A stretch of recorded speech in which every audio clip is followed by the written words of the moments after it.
Hey guys, welcome back to my channel. We are in the Ember months and my 5th year wedding anniversary is actually approaching. So I just thought that it would be a cool idea to reminisce on four of the greatest lessons that I have learned in 4 years of marriage. So, at the risk of sounding cliche, the first lesson that I have learned, the first greatest lesson that I've learned is that communication is everything. You know how sometimes when you're with a person, you feel like you've gotten used to them, you're familiar with them, you understand their actions. You guys can just look at yourselves and you know what the other person is thinking. You can complete each other's sentences. You like similar things, you hate similar things, and so on and so forth. Now, the problem with such familiarity is that you may get to a point whereby you feel like you probably don't need to communicate that much on some things. You feel like when someone should do something, you know why that person did that thing. Oh, you know what they were thinking when that thing happened.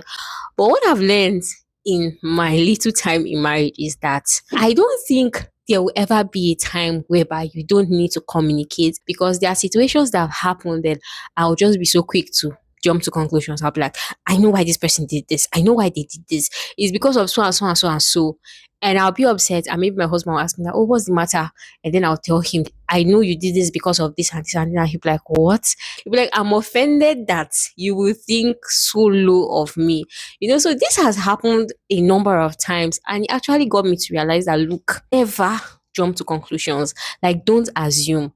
As long as you are not the spirit of that man that is living inside the man, scripture says that who can know the thoughts of a man except the spirit of that man inside of him. So, except you are the spirit, you live inside the person's chest, you can hear their thoughts, you know all their intentions. Don't assume. Always strike up conversations, like, oh, this is how I felt, this is what I thought. Clarify for me if this is actually why so and so happened. There's no such thing as over communication, like over communicate. Another very important lesson that I have learned in 4 years of marriage is that while it is important to strive to grow as a couple, don't neglect growing as an individual. When you are in love with someone, you want to spend all of your time together. You want to keep doing things together. You want to make plans, make goals, and work towards achieving those goals together. But what I have learned is that while that is very important, don't neglect yourself as a person. Ask yourself, who am I apart from being a wife? Who am I apart from this other person? You guys did not come into the world into the world together.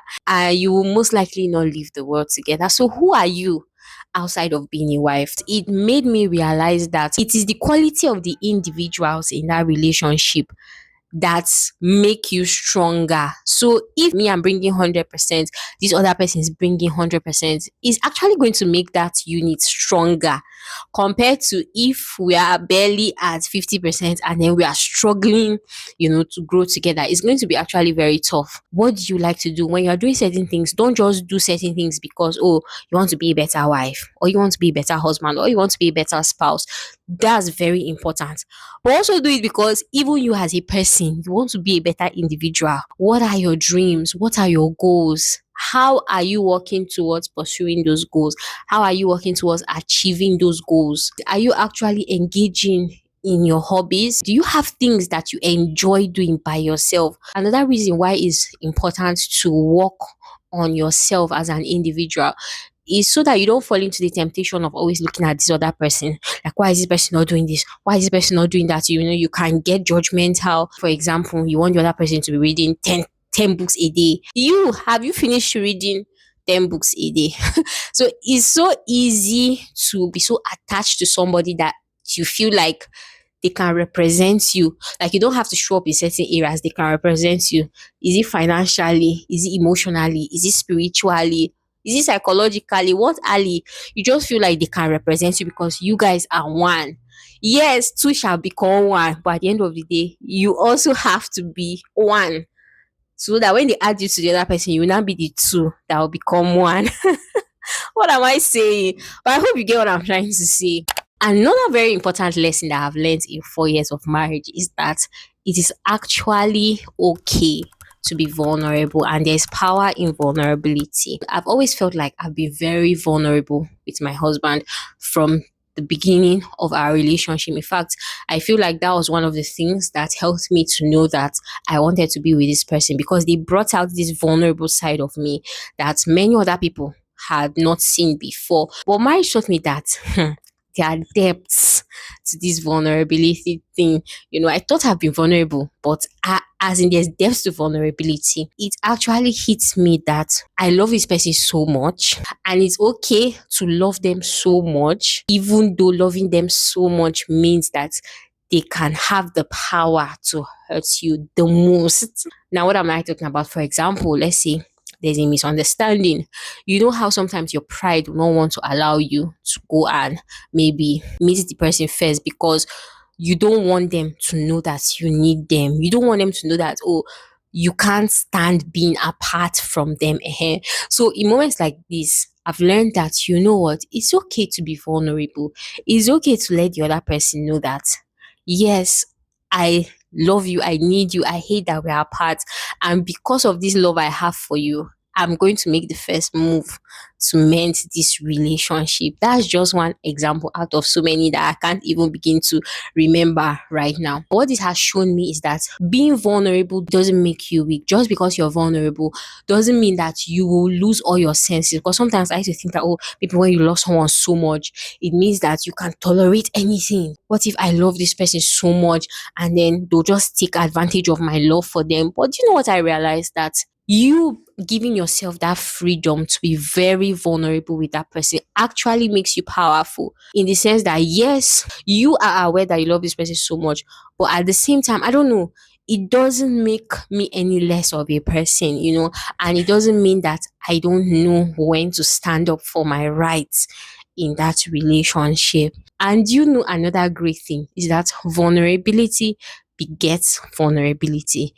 Deep love, deep show of love, deep show of affection begets deep show of love and affection. In fact, it's one of the most beautiful things that I've seen, that when you allow yourself to fully love and to be fully known, it inspires the same reaction in the other person. So depth begets depth, and you guys will be so intertwined that it will be such a beautiful thing. Vulnerability is actually strength, it's power, not weakness. Another lesson that I've learned in 4 years of marriage and 4 years of being a wife is that celebrate or appreciate the other person's difference. Like, you guys don't have to share the same strength. It's actually a unique design of God, because just imagine that I am trying to see my fingers are the same, right? And I'm trying to bring them together. They will not fit. But if I put my finger in the spaces between the others, you see how I'm able to bring them together. You don't always have to make the other person be like you. Or why can't you be like this? Or, oh, why can't you do me? I'm like this. Why can't you be like this? Especially when it's not necessarily a very negative thing, like a bad thing. Let me just give a random example. Let's say, for example, your strength is cooking and the other person's strength is doing the dishes. So instead of saying, oh, I'm always the one who is cooking, cooking, cooking, why can't you also cook like me? How about you look at it this way? Since my strength is cooking, I'm going to cook.